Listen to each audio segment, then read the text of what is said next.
bring the band in. Woo! Well, all right. Yeah, they want me to fit in, but I can't. I'm too different with it. Too advanced to think, you know my intuition. I got bars and ink, but never in a prison. Too far gone, never gonna sit and listen. This is optimism mixed with the best, you get it. What you're seeing is a beast in the flesh, I'm vetted.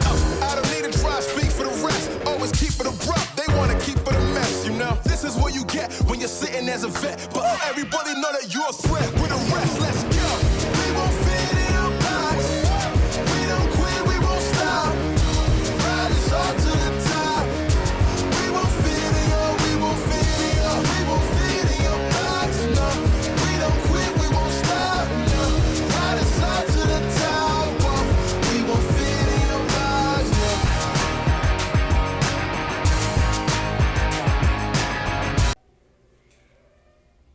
Good afternoon, Panther Nation. Welcome to our third episode of Zcast. Today I have as a special guest, and it's my honor and privilege to have a young man that has been here. This is his 8th year, going into his 9th year. Professor Brandon D. Hopkins. Thank you for having me.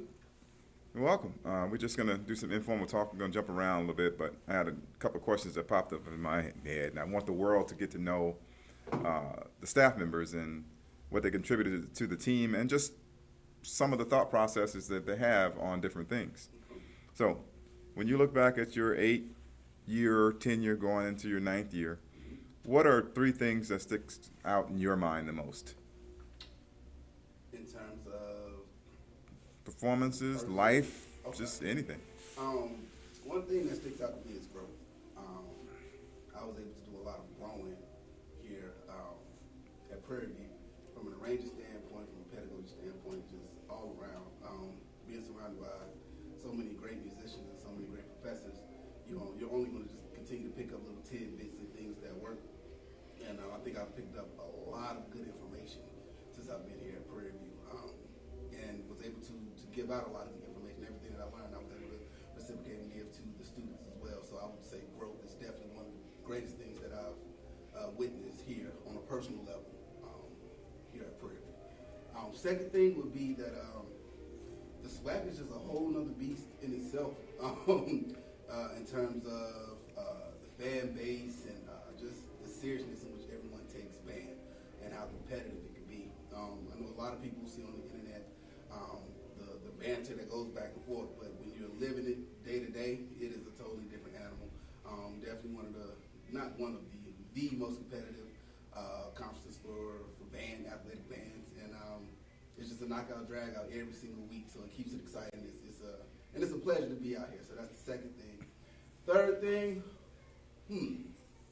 my third thing that I've noticed over my 8 years is one thing I've learned rather than notice is you can't take the critiques or the criticism. If you buy stock in one, you got to buy stock into the other. So you can accept them both for what they are, but just continue to stay the path and do what you do, and that'll never lead you astray. And that's one thing that I had to really double down on, especially being out here. Yeah, and I've noticed your growth as a professional and as just a human being. Now I'm going to dissect some of the things that you just said, and I don't want this Zcast to be negative or positive. I just want it to be informative. Okay. So, what was the most, and this is a funny question, what was the most ignorant thing you read on the internet about the band? Oh, just one. The bands don't play enough D's, whatever that means. We need to play more D's. Okay, that's not specific. That's not D flat, D natural, D sharp, just D's. Okay. Keep that. What was one of the most inspiring things that you read about the band on the internet? The most inspiring thing is, that just at the point where you think that, maybe we should conform a little bit, you always find one of those nuggets. And it was I cannot remember the person, sorry. But they said one thing that I can always appreciate about the storm is the storm is going to do the storm. And literally it took every doubt that I had even tried to creep up in my mind away. It reaffirmed that we were doing what we're supposed to do. Yeah. Those who want to appreciate you are going to do just that, appreciate you. That and your boss always telling you to forget that stuff because it just doesn't, it doesn't hold water. We are entertainers in our own right. We bring something very unique to the table. And just like, you go to Vegas and you go down the strip and some of the shows you love, some of the shows you don't. Mm-hmm. You just have to choose the show that you go to. And we have to also know that you're performing for your audience. Every artist, since we are entertainers, so I'll just consider us artists, every artist has their base, their core fans. And I mean, you wouldn't go to Burger King and then get mad when they don't sell waffles. And go someplace that sell waffles. And that's pretty much where I am with it. If you want what we have, we're definitely going to give it to you in the highest quality that we can. And that is that. We're going to definitely cater to those who appreciate what it is that we do here. Okay, I'm going to shift gears now. I'm going to talk about music in the world and where we are in music education, especially as professors at an HBCU, and what that means for our future and our students who are going out into the field and becoming the next generation of professionals. What are some of the things that you give the students as they get ready to leave and get into this profession? What are some of the things that you say to them to motivate them as well as to prepare them? Well, what I always tell my music education students is, what you do on the podium is not all there is to being a band director. And there's a lot of things that, the textbook's going to teach you give you a lot of great information, but they're all for ideal cases. And you have to make sure that you want to reach every student. So that means that you can't be a one-dimensional teacher. You have to find 3 different ways to say the same thing, so you can captivate the vast majority of the students that you're teaching. So I try to get them to look at being a band director in different ways, not just what you do on the podium. That is very important. However, the things behind the scenes, getting the buses, making sure that you have an itinerary, your lesson plans, make sure you have a plan all together. How to create a booster club, how does the booster club function, where you fall in those things. Just those things that are not necessarily taught in all classes. I just try to prepare them for those types of situations because those are the things that want to keep them employed. Yeah, and I don't think the verse of that, but I see the other side of that where a lot of them are leaving these institutions and they're not prepared to do their first concert season. Mm-hmm. Definitely. Because you have to know your band. You have to know what literature is appropriate for said band. You can't just pick something out because you played it in college. Well, those students that are sitting in those chairs that you're teaching aren't the students that you sat next to in college. It's a totally different caliber of musicianship. So you have to play for the band or prepare for the band that you have and make sure that you showcase them in the best light that you can, not simply because it's something that you played and you like. Well, you're giving that a whole lot of credit because a lot of the bands don't even have wind ensembles.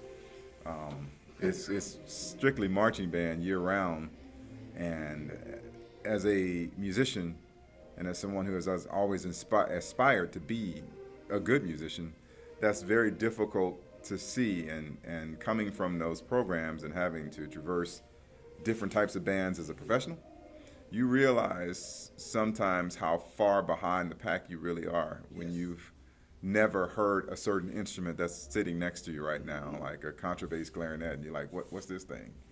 Or being in a room where everyone has so much more knowledge about the literature than you do.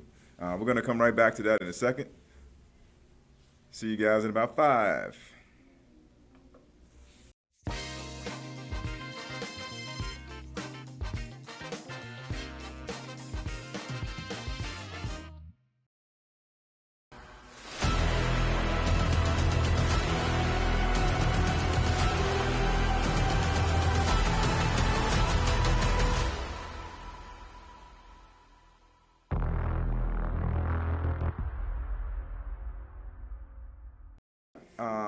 Welcome back. We're talking about music and music education and the things that are going on in the world. And I'm not going to get very deep into this conversation, but I'll give you a platform about, the things that our band members tend to do in the summer. And, I've heard so many things that people attest that I say about these things, and I've never said anything about it, good or bad.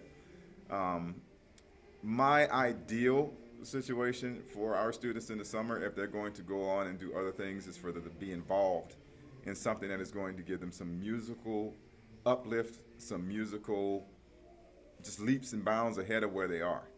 If it does that, I don't care what kind of music you play. If it's going to make you better, knock it out of the park. Absolutely. But if it's going to do anything other than that, then when we get back, we're going to have problems. With you 110 on that.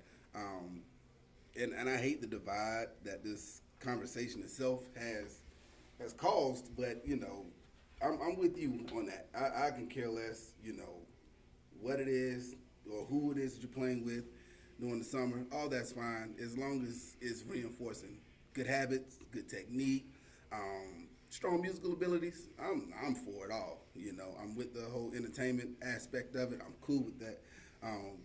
It's just, I find a problem when it's reinforcing bad habits. That's my biggest issue. If it's not doing that, then I look at it as a plus. Yeah, because I see them still playing during the summer. Absolutely.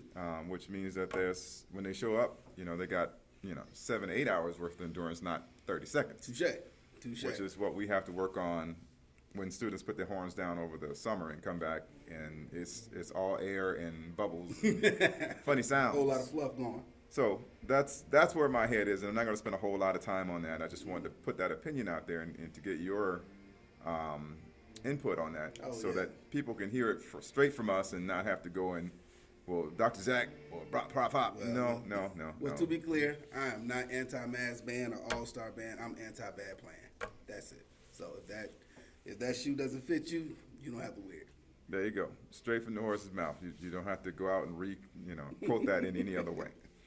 How about, man, we haven't talked about this very much, but I think it's a subject that is near and dear to my heart because we've gone through so much in the past 2 years, and I see on, the internet how people pretend that these bands haven't gone through such hardships in the past 2 years. They pretend like the band was like it was when they were in it. Like, you guys haven't done anything that we haven't done. I'm like, if I'm correct, the last pandemic was in 1918. I've never been through a pandemic when I was in college. My grandmother was born in 1919. So, no, I've never been through one of these, and I don't know if our country has ever experienced anything like we've experienced in the past couple of years. So to pretend that these students should be okay, to pretend that they should be at the same level they were before when they missed 2 whole years of school, they're afraid to stand next to people. They don't, they can't socialize the way they used to socialize, or they're attempting to get back to that point. But for the audience members and the fans to not incorporate that into what they see and hear, literally, these bands, if you have a 4-year band in high school, you really have a 2-year band. Our sophomores are really freshmen. Absolutely. So just let the people know some of the things that we had to do and to adapt here at Prairie View just to exist. Man, the way that we do band is not even remotely close to what we used to do 2 years ago. We have so many different protocols, and a lot of those things are timely. They take a very long time to accomplish, but it's for the betterment and the safety of our students. And it's now become our new normal. Things that you used to can do in a day now takes a day and a half to 2 days, or just cutting down on all of the touching. So now we use iPads and things of that nature. And when you rely on technology, sometimes technology glitches, and that could be. The internet here is stellar. It works all day, every day. And you also have to understand, man, while we have some great kids, and I'm sure every program has great kids, but I'm pretty sure every director of bands everywhere can tell you that there's been some cases of learning loss just across the board. So you're working a little bit harder than you had to prior in years prior. But it's not as easy as everyone thinks it is. Just because we're no longer wearing masks, was not a mandate, doesn't mean that COVID is over. It doesn't mean that our lives haven't changed and the way that we do business has changed forever.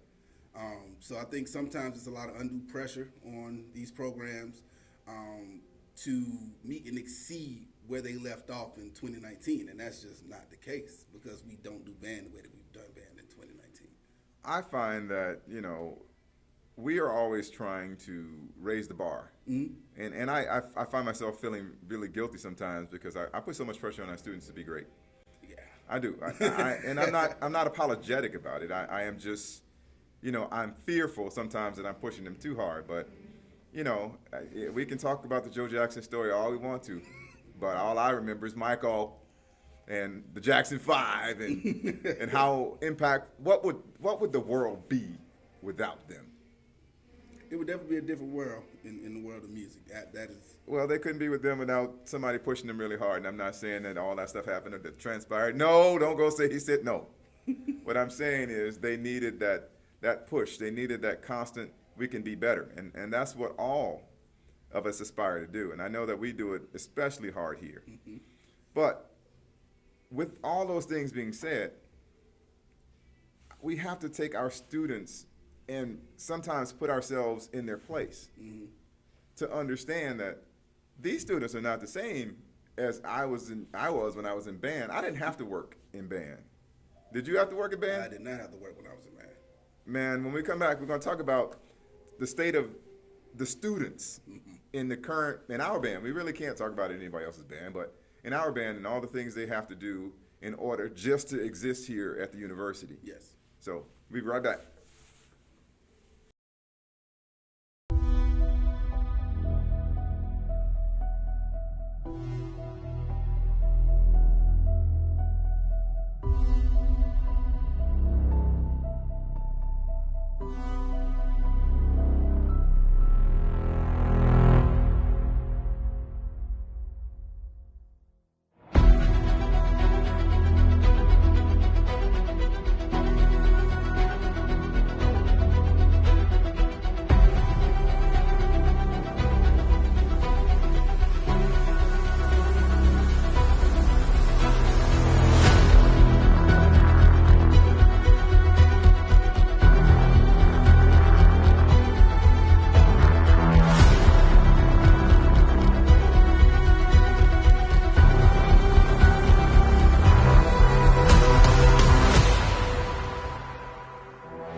Welcome back. I'm sitting here with Prof. Hop, and we're just having a candid conversation about music, him as a artist, as a arranger, as a musician, and what he brings to the table at Prairie View, and I'll talk about that at the end.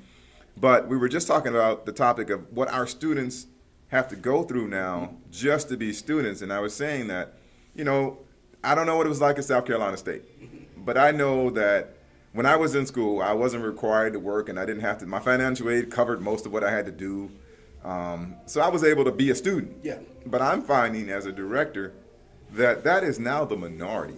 Absolutely. Amongst our students. What do you think? Definitely the minority. I didn't have to work when I was in band, but tuition didn't cost nearly as much as it costs now either. The tuition rate across the board has increased tremendously. So a lot of our students, as committed as they are, they have to work in order to stay in school. And in order to do that, they have to kind of adjust their commitment to the band in order to make ends meet so they can stay in school. And that's just not something that I or many people that I know was faced with when I was in college. So I can imagine, that's another added level of pressure to them as undergraduate students. And well, I can see the fear in their faces, Hop, when they have to come in my office to even ask for permission to work. And, then they'll turn around and say, well, I have a daughter, I have a son, or my mom's sick. Something's going on. And of course, I'm from that era of band. If you couldn't be there, you were too busy for band, bye-bye. Get on about it, yeah. But if we did that right now, man, we would have probably 40% of the students easy that we have in the program. You being generous there is probably even more. Like I would say close to 60% has to do some type of extra. Oh yeah, man. This institution and all other institutions of higher learning are expensive, and we're just at that part of the world, and we have to recognize the ebb and flow and the flexibility that we have to have as professionals, and not run these kids off, or I won't call them kids, run the students off, because there's always at the end of this thing that they're traversing is a degree. Yes, absolutely. And the longer we keep them here, the more successful they are. Absolutely. And little stumbling blocks like, I want to be in band, but I got to work, can literally make people go out the door and never come back. Do you? We see that as well. And we've seen that. So that's one of those things that I'm always careful about before I tell a person, you may be too busy for band. And there are people that I have to tell them that, because some of them are not being on the up and up, and they're not doing these things for the right reasons. I want a lot of things, but there's a difference between a need and a want. Yeah. And we have to get into that business as well, along with all the other 900 businesses that we are in. But there are lots of things that have changed at Prairie View in the band. And just speak on one or two of those things that has evolved since you've been here. Oh man, the efficiency of the way that we do things here. Thank you, COVID. What used to take us an hour, a lot of time, thanks to COVID, we had to find different ways to do it. So we've become efficient in a lot of different ways. But that's a double-edged sword, because due to COVID, some things that we used to do very quickly now takes a little more time. That's right, man. Passing out uniforms takes a week. But I love the fact that here at Prairie View, the Storm, we're able to adjust so well. That's one thing I've always admired about the students in the program here. No matter what's thrown at us, we're able to adjust and make it happen on the fly. And it works. It works. I can't explain it. We call it the March of Storm magic, but it just works here for whatever reason. And that's one thing that I definitely appreciate about this program, is we're able to adjust on the fly and make it happen. Well, we're always challenging ourselves. Our rehearsal schedule isn't as challenging as some, but it's challenging for us.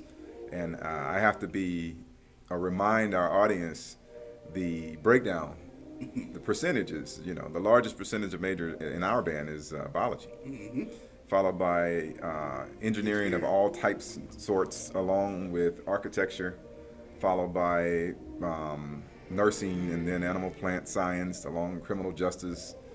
And then we have 20% of the band that's music majors. So with that being going on, man, these architecture classes, they're serious. Man. These engineering projects, They are absolutely serious. And I see some of these magnificent things that the kids build in their models of students. And I'm amazed by that, man, just their creativity. But I know that takes time. And as a band, I know in my 24 years of doing this, we probably accept class as an excuse more often than any program I've ever been involved with. Absolutely. Absolutely. And I do admire that. That's another thing. We're big on academics here. You're a student musician, emphasis on student. We say that all the time. So only thing that can negate band is that there's never a no when it comes to an excuse for class. Even when you know that excuse is a project, what have you. I got a project on Friday night at 10 o'clock. No, you don't. But you know what? You would not be able to use band as an excuse as to why you failed. Go do you. We're always going to err on the side of safety when it comes to class, because I don't want anyone to be able to use that excuse. And that's a genuine thing from the band staff. We really want you to succeed as a student. Absolutely. And, band is great and it's fun, and I think that sometimes that gets lost. Yeah. I got an email the other day. It was actually yesterday. It was from a euphonium player that you never met and I never met. The person came up and they came on a tour, and we just so happened to be practicing. But they were too afraid to come in the room, so they stood outside the door and listened to rehearsal. Oh, wow. It's a junior at a high school in Baton Rouge, I believe. Okay. And they were so impressed by just warming up and practicing that this school went from number 5 to number 1. Oh, wow. The funny thing, they never spoke to me, they never spoke to you, but when he wrote me, he was like, I was outside, I didn't come in, but I want you all to know that I was extremely impressed by what I heard and saw at Prairie View, just standing outside the door. And no one talked to me. So Storm magic, baby. It is, but it's also about, the things that we put in place over the past 8 and 10 years. Absolutely. That is the grind. And I think that sometimes that people misunderstand and misrepresent what we do because of this truly stupid comparative nature that we have about things that really don't even go together. But we'll talk about that in a second. Give us 1 minute, we'll be right back. You're getting good at this, man.